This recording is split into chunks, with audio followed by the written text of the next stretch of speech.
नमस्कार बच्चों, स्वागत है आपका अपने YouTube चैनल हिंदी शिक्षा संसार में। बच्चों, इससे पहले हमने आपकी तीसरी जो पुस्तक है अभिव्यक्ति और माध्यम का पहला विषय जनसंचार माध्यम लिया था। उससे संबंधित अति लघुत्तरात्मक प्रश्न के उत्तरों पर चर्चा की थी। आज हम उसी का दूसरा विषय जनसंचार माध्यम और लेखन में पत्रकारिता के विविध आयाम लेकर उपस्थित हुए हैं और इस खंड में हम पढ़ेंगे और जानेंगे वो है पत्रकारिता। पत्रकारिता क्या है, समाचार की परिभाषाएं, समाचार क्या है, समाचार के तत्व, संपादन के सिद्धांत, पत्रकारिता के अन्य आयाम, संपादकीय क्या होता है, फोटो पत्रकारिता, कार्टून कोना, रेखांकन और कार्टोग्राफी, पत्रकारिता के प्रमुख प्रकार, खोजपरक पत्रकारिता, विशेषीकृत पत्रकारिता, एडवोकेसी पत्रकारिता, वैकल्पिक पत्रकारिता। तो इन सब के बारे में हम आज पढ़ेंगे। सबसे पहला प्रश्न, पत्रकारिता लेखन के विभिन्न रूप और लेखन प्रक्रिया में पत्रकारिता लेखन किसे कहते हैं? वह लेखन जो अखबार या अन्य समाचार माध्यमों में काम करने वाला पत्रकार अपने पाठकों, दर्शकों तथा श्रोताओं तक सूचनाएं पहुंचाने के लिए लेखन के विभिन्न रूपों का प्रयोग करता है, पत्रकारिता लेखन कहा जाता है। तो वैसे पत्रकारिता क्या होती है, इसमें भी क्या होता है, सूचनाओं का संकलन करके फिर उसका संपादन करने के बाद उसको मुद्रित करके पाठकों तक पहुंचाना, ये जो प्रक्रिया है इस प्रक्रिया को पत्रकारिता कहा जाता है। और पत्रकारिता लेखन में क्या है, मतलब जो अखबार या अन्य समाचार माध्यम में जो काम करने वाले पत्रकार हैं तो वो विभिन्न लेखन के विभिन्न रूपों के माध्यम से अपने पाठकों, दर्शकों या श्रोताओं तक सूचनाएं पहुंचाते हैं, तो जिसको पत्रकारिता लेखन कहा जाता है। पत्रकार कितने प्रकार के होते हैं? पत्रकार 3 तरह के होते हैं, पूर्णकालिक पत्रकार, अंशकालिक पत्रकार तथा फ्रीलांसर। पूर्णकालिक पत्रकार, अब पूर्ण काल का मतलब होता है समय और पूर्ण मतलब पूरा। तो कई बार कुछ परिभाषाएं याद करने का ये तरीका है कि जिसकी भी परिभाषा पूछी गई है उस शब्द के अंदर ही उसका अर्थ, उसकी परिभाषा छिपी होती है। तो पूर्णकालिक पत्रकार पूरे समय का जो पत्रकार होता है, और पत्रकार कहाँ से जुड़ा होता है, समाचार संगठनों से जुड़ा होता है। तो इसकी परिभाषा क्या है, पूर्णकालिक पत्रकार क्या होंगे, ये पूरे समय के लिए किसी एक समाचार संगठन से जुड़े हुए होते हैं तथा ये नियमित कर्मचारी होते हैं, नियमित वेतनभोगी होते हैं। नियमित रूप से इनको वेतन दिया जाता है और एक ही समाचार संगठन के साथ काम करते हैं। फिर है अंशकालिक पत्रकार। अंशकालिक मतलब थोड़े समय के लिए, तो ये किसी समाचार संगठन के लिए एक निश्चित मानदेय पर कार्य करते हैं, मतलब फिक्स्ड अमाउंट होती है जो इनको दी जाती है। ये रेगुलर एम्प्लॉयज़ नहीं होते, मतलब नियमित वेतनभोगी नहीं होते, एक निश्चित मानदेय पर काम करते हैं समाचार संगठन के लिए। फिर है फ्रीलांसर या स्वतंत्र पत्रकार। ये पत्रकार भुगतान के आधार पर अलग अलग अखबारों के लिए लिखते हैं। इनको जो भी भुगतान मिलता है, मतलब जो भी पैसा मिलता है उसके आधार पर अलग अलग समाचार पत्रों के लिए लिखते हैं, इसलिए फ्री होते हैं, स्वतंत्र होते हैं, किसी भी एक समाचार संगठन के साथ जुड़े हुए नहीं होते। फिर है समाचार क्या है। समाचार माध्यम कुछ लोगों के लिए नहीं बल्कि अपने हजारों लाखों पाठकों, श्रोताओं और दर्शकों के लिए काम करते हैं। स्वाभाविक है कि वे समाचार के रूप में उन्हीं घटनाओं, मुद्दों और समस्याओं को चुनते हैं जिन्हें जानने में अधिक से अधिक लोगों की रुचि होती है। यहाँ हमारा आशय उस तरह के समाचारों से है जिनका किसी न किसी रूप में सार्वजनिक महत्व होता है। ऐसे समाचार अपने समय के विचार, घटना और समस्याओं के बारे में लिखे जाते हैं। तो समाचार क्या होता है, तो आखिर की जो 3-4 लाइन है इसमें हम लिख सकते हैं कि ये समाचार ऐसे समसामयिक घटनाओं, समस्याओं और विचारों पर आधारित होते हैं जिन्हें जानने की अधिक से अधिक लोगों में दिलचस्पी होती है और जिनका अधिक से अधिक लोगों के जीवन पर प्रभाव पड़ता है। और कम से कम शब्दों में कहा जाए तो समाचार एक ऐसी ताज़ा घटना की रिपोर्ट है। ताज़ा घटना की रिपोर्ट कैसी घटना, जिसको जानने में ज़्यादा से ज़्यादा लोगों की रुचि हो और जिसका प्रभाव ज़्यादा से ज़्यादा लोगों पर पड़े, उसे समाचार कहा जाता है। सामान्य तौर पर किसी भी घटना, विचार और समस्या से जब समाज के बड़े तबके का सरोकार हो तो हम यह कह सकते हैं कि समाचार बनने के योग्य है। लेकिन किसी घटना, विचार और समस्या के समाचार बनने की संभावना तब बढ़ जाती है जब उसमें निम्नलिखित में से कुछ, अधिकांश या सभी तत्व शामिल हो। मतलब कोई भी घटना समाचार कब बनती है, जब इसमें ये तत्व होंगे। नवीनता मतलब नयापन होना चाहिए, निकटता, प्रभाव, जन रुचि, टकराव या संघर्ष, महत्वपूर्ण लोग, उपयोगी जानकारियाँ, अनोखापन, पाठक वर्ग, नीतिगत ढांचा, ये समाचार के तत्व हैं। इसमें से हमें कम से कम 4-5 तत्व जो है वो याद रहने चाहिए कि समाचार बन के तत्व कौन कौन से होते हैं। नवीनता, निकटता, प्रभाव, जन रुचि, टकराव, महत्वपूर्ण लोग, उपयोगी जानकारियाँ, अनोखापन, पाठक वर्ग, नीतिगत ढांचा। समाचार लेखन के 6 ककार कौन से हैं? ककार बोल दिया, मतलब जो क से शुरू होते हैं, इसलिए ककार। समाचार लेखन के 6 ककार निम्नलिखित है। क्या, कौन, कहाँ, कब, क्यों, कैसे। तो कोई भी घटना जब घटती है उसके बारे में जब एंकर बताता है तो पूरा बताता है क्या घटना थी, कौन कौन उसमें शामिल था, कहाँ घटी, कब घटी, क्यों घटी, कैसे हुआ, ये सारी विस्तृत जानकारी उसमें दी जाती है। संवाददाता या रिपोर्टर किसे कहते हैं? तो अखबारों में स्थानिक घटनाओं का विवरण भेजने वाले व्यक्ति को संवाददाता कहते हैं। जैसे हम टीवी देखते हैं तो कहते हैं कि हम अपनी संवाददाता से आपकी बात कराते हैं। तो वो संवाददाता क्या करता है, जो स्थानिक घटनाएं, हर जगह हर स्थान के लिए एक संवाददाता चुना हुआ होता है, तो वो जो उस स्थान की जो घटना है उसका विवरण भेजता है एंकर को, तो वो संवाददाता, मतलब अखबारों में स्थानिक घटनाओं का विवरण भेजने वाले व्यक्ति को संवाददाता कहते हैं। संपादन का अर्थ क्या है? संपादन का अर्थ है किसी सामग्री से उसकी अशुद्धियों को दूर करके उसे पठनीय बनाना।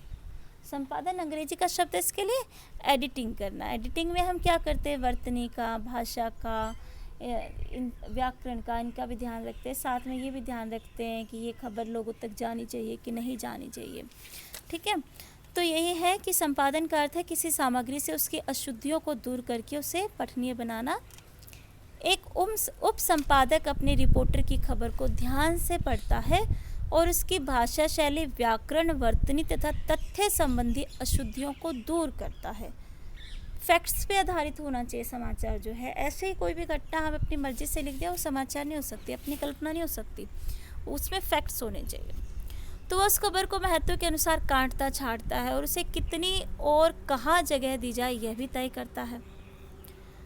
तो जैसे हमने पीछे पढ़ा था ये द्वारपाल का काम करते हैं, तो वही हो गया ना, इसमें द्वारपाल का कि अशुद्धियाँ दूर करता है, काटता छाँटता है, कहाँ जगह मिलनी चाहिए, कितनी मिलनी चाहिए, छापनी भी है कि नहीं छापनी, ये सब ध्यान रखता है। कौन है ये? उप संपादक या संपादक या सहायक संपादक।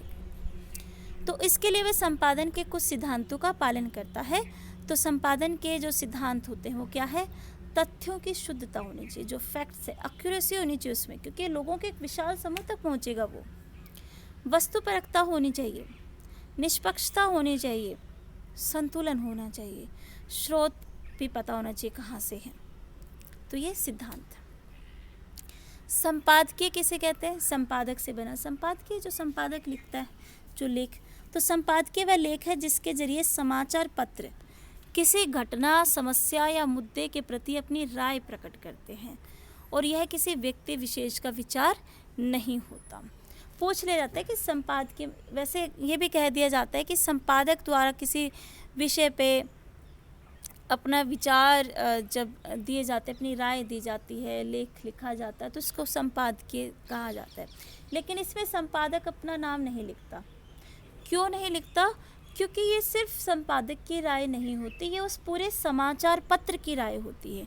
किसी एक एक व्यक्ति विशेष की राय नहीं होती, इसलिए संपादकीय में कभी भी किसी व्यक्ति का नाम नहीं लिखा जाता, क्योंकि ये पूरे समाचार पत्र की राय होती है।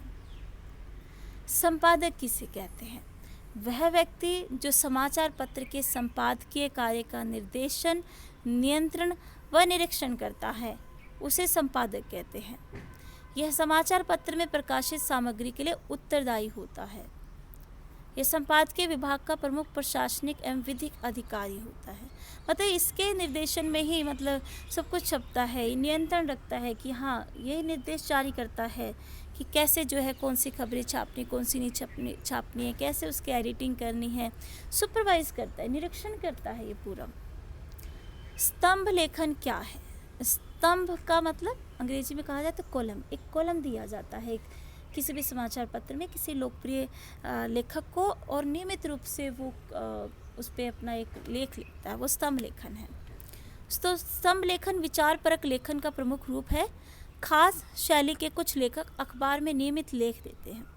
इस लेख का विषय व विचार स्तंभ लेखक की मर्जी से होता है। स्तंभ लेखक के नाम पर जाने और पसंद किए जाते हैं।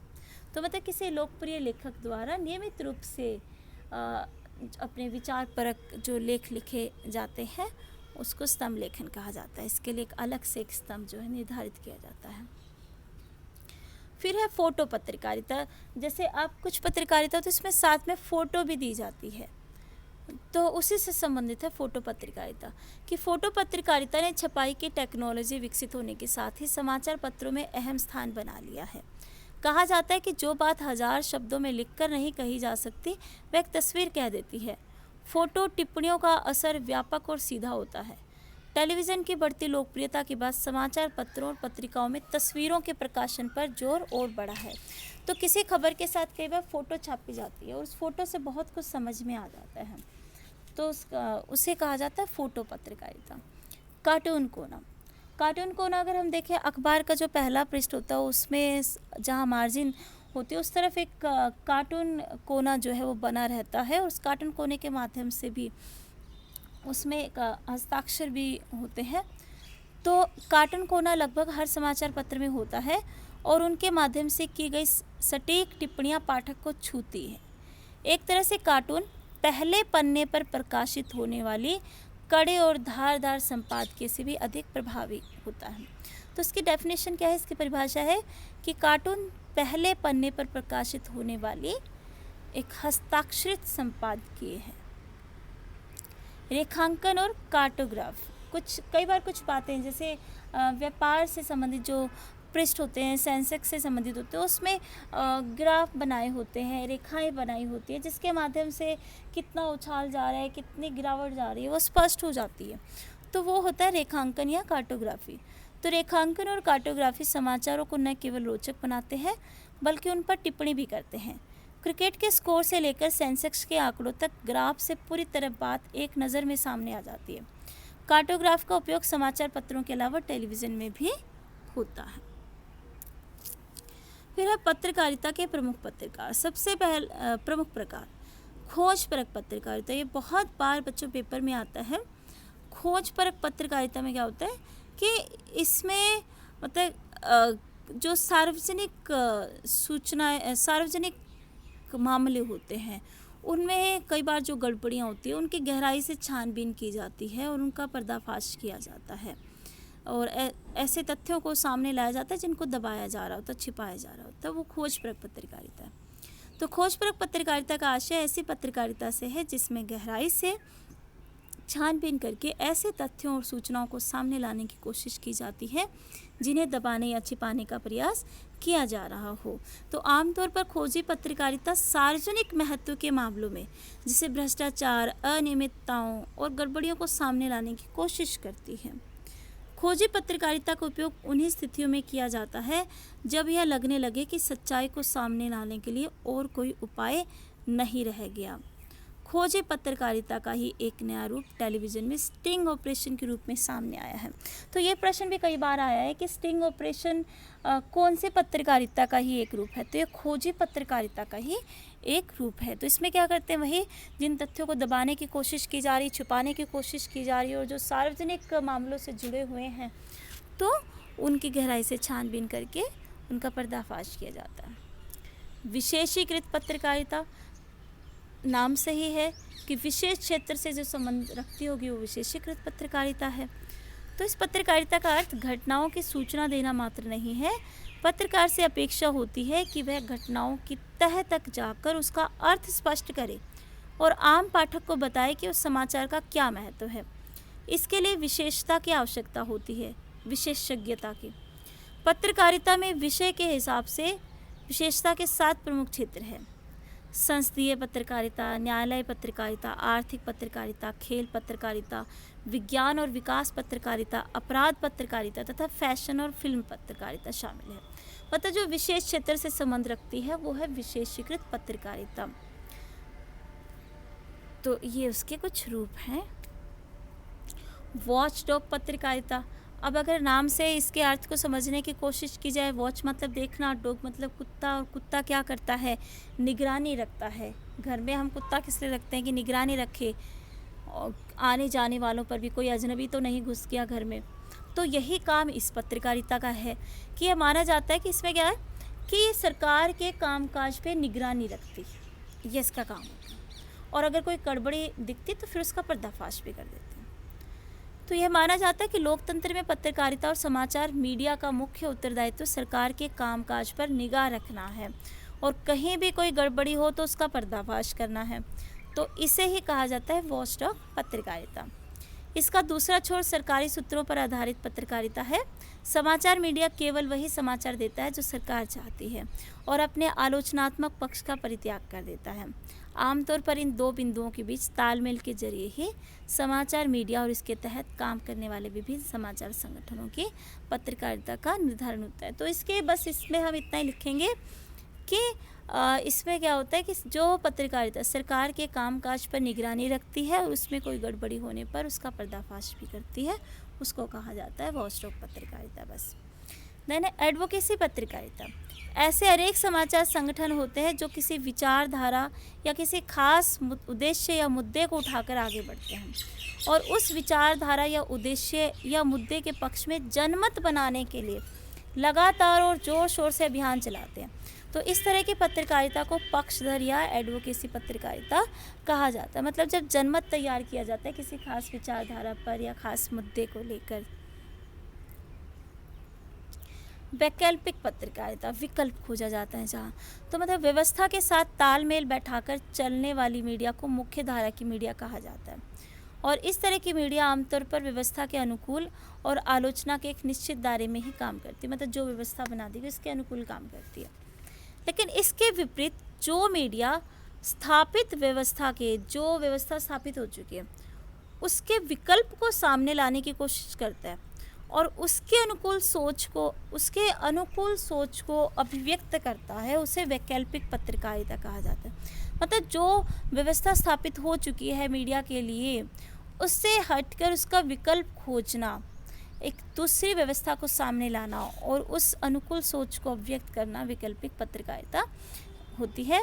आमतौर पर इस तरह के मीडिया को सरकार और बड़ी पूंजी का समर्थन हासिल नहीं होता, उसे बड़ी कंपनियों के विज्ञापन भी नहीं मिलते और वह अपने पाठकों के सहयोग पर निर्भर होता है। पीत पत्रकारिता, ये प्रश्न भी बहुत बार आता है। पीत पत्रकारिता में सनसनी फैलाने के लिए अफवाहें, व्यक्तिगत आरोप प्रत्यारोप, भंडाफोड़ आदि को प्रकाशित किया जाता है।